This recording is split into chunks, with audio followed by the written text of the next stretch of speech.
ہیں، اور ولی جو ہوتا ہے وہ علم حاصل کرتا ہے بغیر کسی واسطے کے، اپنے رب سے ڈائریکٹ علم حاصل کرتا ہے۔ گویا اب نبی کو تو بیچارے کو واسطے کی ضرورت پڑے، اور اولیاء کرام اللہ سے بلا واسطہ یہ علم حاصل کرتے ہیں۔ چنانچہ اور یہ کون ہے؟ یہ کون ہے؟ یہی حنفی بریلوی دیوبندیوں کا امام ابن عربی ہے۔ تو مجھے بتاؤ پھر قادیانی ہی کافر کیوں؟ یہ ان کو کس زمرے میں رکھو گے؟ ان کو کس زمرے میں رکھو گے؟ ہاں یہی ہے جو امام ہے ان لوگوں کا۔ اور پھر یہ بایزید بسطامی، بایزید بسطامی یہ کون ہے؟ بایزید بسطامی، اب میں بڑی اونچی کی بات لا رہا ہوں جس کو لوگ نہ جانے کن کن ناموں سے یاد کرتے ہیں۔ یہ میرے ہاتھ میں کشف المحجوب ہے۔ کون سی کتاب ہے؟ کشف المحجوب، اور شہر آفاق تصنیف کا مکمل مستند اردو ترجمہ حضرت سید علی مخدوم حجویری داتا گنج حجویری کی یہ کتاب ہے، جس کے ترجمہ کرنے والے علامہ مفتی غلام معین الدین نعیمی رحمۃ اللہ علیہ، نوری بک ڈپو لاہور کی چھپی ہوئی، اور جناب عالی، اور یہ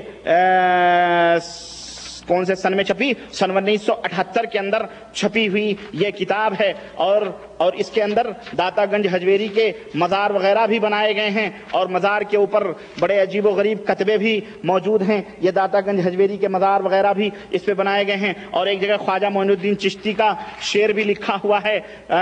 کیا لکھا ہوا ہے؟ لکھتے ہیں کہ دروازے پر خواجہ معین الدین چشتی چونکہ مراقب تھے نا، تو جب وہاں سے آئے اجمیر، اس قبر کے اوپر برسوں مراقب رہے۔ خواجہ معین الدین چشتی اجمیری، جن کو سلطان الہند غریب النواز کہا جاتا ہے، اولیاء ہیں نا، ان کو قبروں کے اوپر مراقبہ کرنا بہت ضروری ہے۔ اور انہی کے واقعے میں نے بتایا کہ خواجہ معین الدین چشتی مراقب تھے، زمانے گزر گئے، حجویری نے کوئی بات چیت نہ کی، تو اتفاق سے ایک طوائف آئی اور اس نے کہا بابا میرا آشنا یعنی میرا عاشق مجھ سے ملا دے۔ تو خواجہ اتنے میں اچانک اس کا آشنا آیا اور جو ہے کمر میں ہاتھ ڈال کر کے وہاں سے چلتا بنا۔ تو خواجہ معین الدین نے کہا کہ حضرت حجویری، میں تو برسوں سے آپ کی قبر پہ بیٹھا ہوں، آپ نے تو مجھے شرف کلام نہیں بخشا، شرف گفتگو سے نہیں عطا فرمایا، اور وہ ذات کی رنڈی طوائف آ کر کے اپنے آشنا کے بارے میں پوچھتی ہے، اور آپ نے اس سے اس کا مطلب دے دیا، اس کا مقصد جو تھا۔ تو قبر شریف سے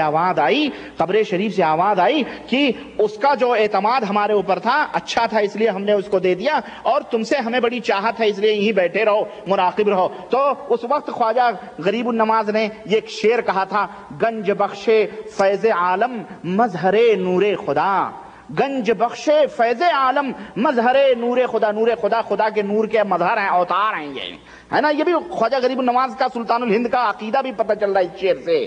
ناقصارا پیر کامل کاملارا رہنما، یہ شعر آج بھی داتا گنج حجویری کے مزار کے اوپر جو شرک سے بھرا ہوا ہے، اجمیری خواجہ غریب نواز کا یہ شعر اس پہ لکھا ہوا ہے۔ تو یہ المہم یہ چند تعارف تھے اس کتاب کے، اور اس کتاب کا ایک ترجمہ میرے پاس اور موجود ہے، کوئی طارق اختر نے ترجمہ کیا ہے۔ جب میں نے اس ترجمے کو اور اس ترجمے کو ملایا، اللہ کی قسم ایسی کاٹ چھانٹ کی ہوئی ہے، میں نے کہا استغفر اللہ، اس سے بہتر تو یہی کتاب ہے جس کے اندر تھوڑی تفصیل ہے۔ کاش مجھے فارسی میں اگر یہ کتاب مل جاتی تو ضرور میں پڑھتا اور ذرا عبارتوں کو ملا کے دیکھتا، کیونکہ ترجموں میں کافی گھوٹالے کرتے ہیں۔ جب پکڑے جاتے ہیں، جب ان کے زخموں کو کریدا جاتا ہے، تو آئندہ ایڈیشن میں اس کو کٹ کر دیا جاتا ہے، آئندہ یا حاشیے مار دیے جاتے ہیں، ڈرتے ہیں۔ تو یہ جناب عالی، یہ بایزید بسطامی کون ہے؟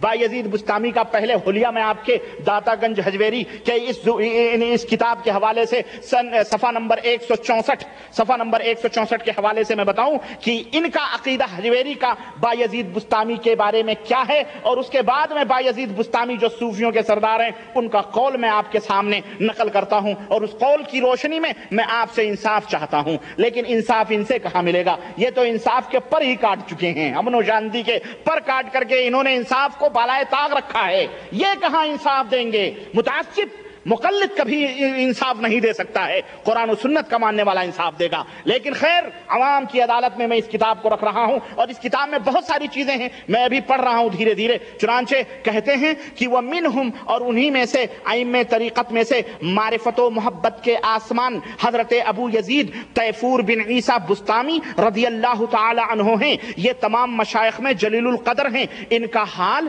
سب میں بہت رفیع اور بلند ہے، اور ان کی شان بڑی ہے۔ یہاں یہاں تک کہ جنید بغدادی رحمت اللہ علیہ فرماتے ہیں کہ ابو یزید منا بمنزلت جبریل من الملائکہ کہ صوفیاء کرام میں ابو یزید بستامی کی شان ایسی ہے جیسے فرشتوں میں جبریل علیہ السلام۔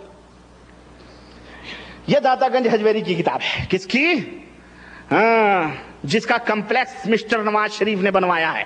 قوم کی امانتیں مزاروں کی نظر ہو رہی ہیں، قوم روٹیوں کے لیے ترستی ہے، قوم بھوکے پلیٹ فارموں پہ سوتی ہے، قوم قتل ہو رہی ہے، اور حضرت داتا گنج حجویری کا کمپلیکس بنایا جا رہا ہے، اور ایسے مشرکوں کا، اور یہی بایزید بستامی ہیں، یہی جن کا حلیہ آپ نے، اور یہی حجویری کا کیا کہتے ہیں، جو بایزید بستامی تھے ان کے دادا جو تھے یہ مجوسی تھے۔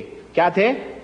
مجوسی تھے۔ خیر المہم یہی کیا کہتے ہیں بستامی کہتے ہیں کہ الجنت لا خطر لها عند اہل المحبہ واہل المحبت محجوبون بمحبتهم، کہ محبت والوں کے نزدیک جنت کی کوئی عزت و آبرو نہیں ہے۔ استغفر اللہ۔ اللہ کے نبی نے فرمائے کہ اے میری امت کے لوگوں، تمہیں اللہ جنت مانگو، جنت مانگو۔ اللہ کے نبی جنت مانگیں، سب لوگوں کو دعوت دیں کہ جنت طلب کرو، اگر اپنے رب سے مانگنا ہے تو جنت طلب کرو، فردوس طلب کرو۔ اور یہ نبی کی امت کے صوفیاء ہیں جو کیا کہتے ہیں کہ مومنین کے نزدیک جنت کی کوئی عزت و آبرو نہیں، کیونکہ اہل محبت اپنی محبت میں درپردہ ہیں، یعنی جنت مخلوق ہے، جنت مخلوق ہے، اور اللہ کی اور اپنے درمیان اس مخلوق کو لانا یہ شرک ہے، بہتر نہیں ہے۔ استغفر اللہ۔ یہی بایزید بستامی ہیں، یاد آئی، یہی بایزید بستامی ہیں، کہتے ہیں کہ محب صادق یہی ہے کہ محبت کی بقا میں پورا فنا ہو جائے۔ خود فرماتے ہیں کہ پہلی دفعہ جب میں مکہ حاضر ہوا تو صرف خانہ کعبہ یعنی خالی مکان نظر آیا۔ مکہ جب میں گیا تو مجھے کیا نظر آیا؟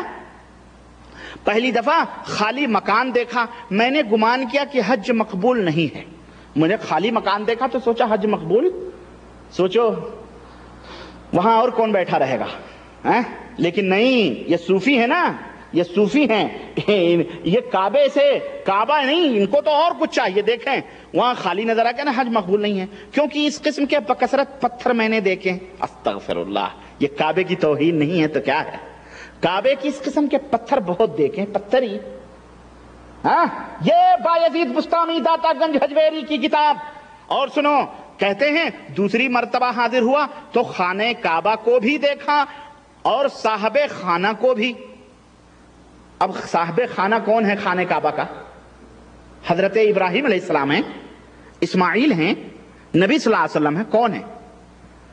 خانہ کعبہ کس کا ہے بھئی؟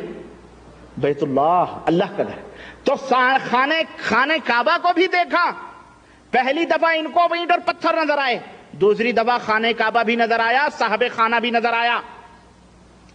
اچھا جناب علی، میں نے خیال کیا کہ ابھی حقیقت توحید سے دور ہوں، یہ توحید ہے، یہ ان کی توحید ہے صوفیاء کی، اور یہ ہمارے ملکوں میں اپنے آپ کو اہل سنت والجماعت کہلانے والے ٹی ٹی ایس ٹناٹن سنی، ناک پہ مکھی بھی برداشت نہیں کرتے، وہابی کا نام آتے ہی ان کا وضو ٹوٹ جاتا ہے، ہاں ان کا وضو ٹوٹ جاتا ہے، ان کی مسجدیں ناپاک ہو جاتی ہیں جناب علی۔ ہاں یہ ایسے لوگ ان کو پسند ہیں۔ سنیں، اللہ اکبر، چھوڑیں، کہہ رہے ہیں جناب علی جب ابھی توحید سے دور ہوں، اچھا، اور جب تیسری مرتبہ حاضر ہوا تو سب صاحب خانہ ہی دیکھا، گھر نظر ہی نہیں آیا۔ اللہ کے نبی موحد نہیں تھے کیا؟ صحابہ کرام موحد نہیں تھے؟ وہ تو کہہ رہے ہیں ہم خانہ کعبہ حجر اسود بھی چوم رہے ہیں، اللہ کے نبی بھی چوم کے بتا کے گئے۔ یہ دیکھیں موحد، میں سمجھتا ہوں جو نبی کی توحید سے باہر ہو وہ نبی کی امت میں، نبی کی امت سے خارج ہے، وہ کافر ہے جو اس طرح کے ایمان اور عقیدے رکھے۔ اچھا، گھر نظر، اس وقت ندائے غیب آئی، غیب سے آواز آئی، اے بایزید اگر اپنے آپ کو نہ دیکھا اور سارے عالم کو دیکھا تو تو مشرک نہ ہوا۔ یہ فلسفہ ہے، یہ کیا ہے؟ یونانی فلسفے ہیں جو ہمارے وہابیوں کے سمجھ میں یہ بات نہیں آنے والی ہے، ان لہابیوں کی سمجھ میں خوب آتی ہے، ان رکابیوں کی سمجھ میں خوب آتی ہے۔ جب تو نے سارے عالم کو دیکھا تو تو مشرک نہ ہوا، اور جب تو سارے عالم کو نہ دیکھے اور اپنے آپ کو دیکھے تو مشرک ہو جائے۔ شرک کی تعریف ہو رہی ہے، دنیا کو نہ دیکھو اپنے آپ کو دیکھو تو شرک ہے۔ سنو، اچھا جناب، اس وقت توبہ کی، اس وقت میں نے توبہ کی، اور توبے سے بھی میں نے توبہ کی۔ کس سے توبہ کی؟ توبے سے بھی میں نے توبہ کی۔ اچھا، اور اپنی ہستی دیکھنے سے بھی توبہ کی۔ اب داتا